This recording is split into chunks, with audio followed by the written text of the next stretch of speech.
Angelo, looking at this test, just reviewing after 5 days, where do you think we actually went wrong and in the end we had to actually more or less struggle to sort of save this test match? Well, firstly, I thought Bangladesh is batted really well. Mushi and Shanto, especially in the first innings, after losing the 3 early wickets, I thought they batted brilliantly. They pushed us back, and once they got the 400, I mean, once you get a 400 in the first innings, it's really difficult to lose a game. So we had to bat really well in our first innings as well. I thought which we did. Pathum batted brilliantly. Pathum was just pure class, and rest of the batters couldn't really bat the way Pathum did, but I thought we scrapped our way through and to minimize the lead. And also in the second innings, Chanto batted brilliantly. It was a tough wicket for the bowlers, to be honest. There were times where I turned a little bit, but didn't really have anything for the bowlers. So they had to, our fast bowlers were brilliant in the first innings. The bowlers right throughout the game, they kept working extremely hard because it was not easy. It wasn't turning that much. But we just stayed in the game.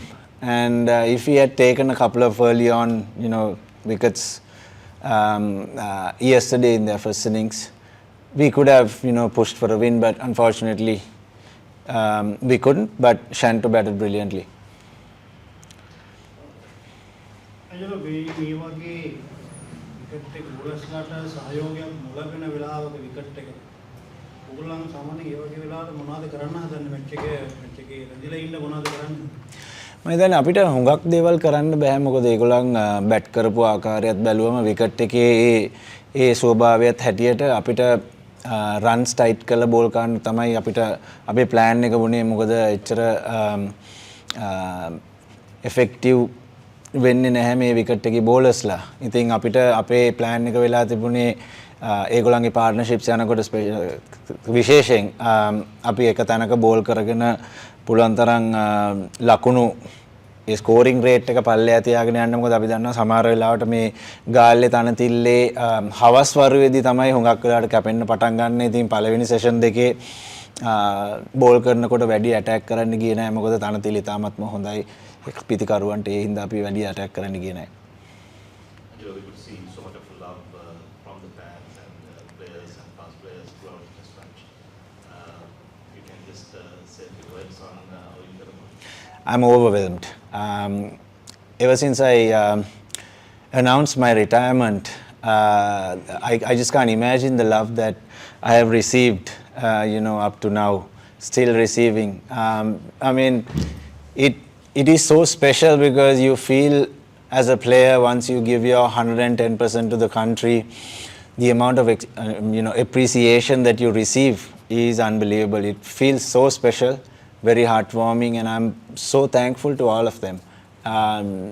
The fans, especially from 2008 to now, they've been with me through thick and thin. There were lots of ups and downs, challenges, and I was able to do it with the help of all of them.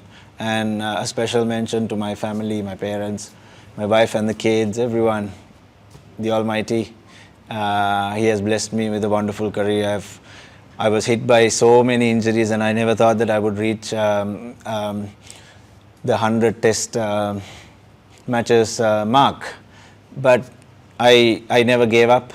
I just kept coming through, kept coming back, working hard, and let's see, I've still got, 6 more months to go.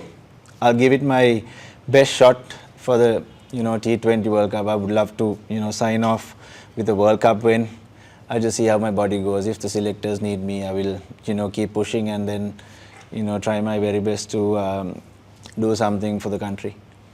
So you was here in the same building when your test debut was announced in 2009, and we are seeing you retiring from the game as well in the same place. How do you sum up your legacy and what do you say is your biggest contribution to Sri Lanka?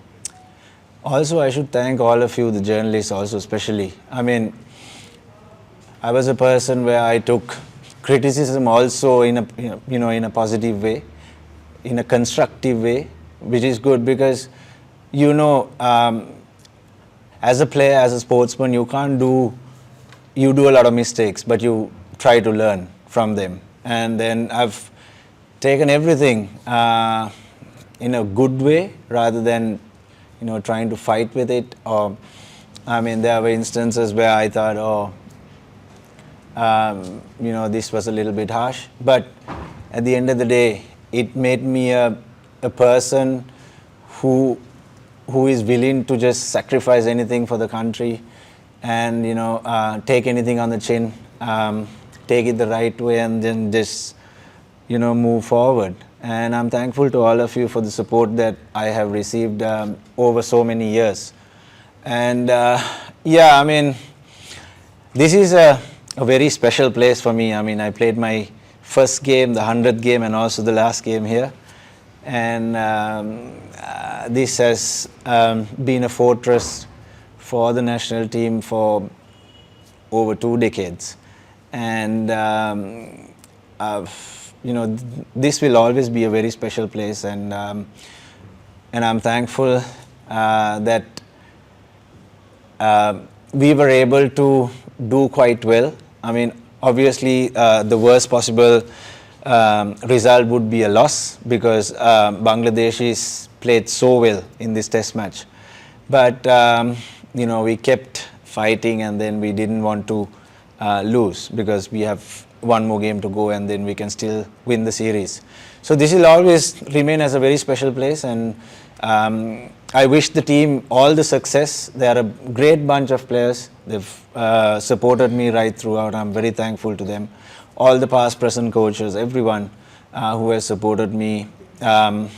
Obviously, we've got so much talent in that dressing room, and now it's time for the younger players to, take the baton and move forward.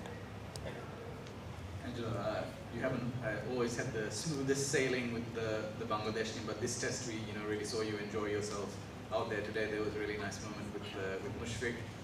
Can you tell us a little bit about that and what you were talking about with Mushfiq as well? So, he kept chirping. He wanted me to go for big shots. And I said, no, Mushi, I've played with you, since under 19s, and I know you very well.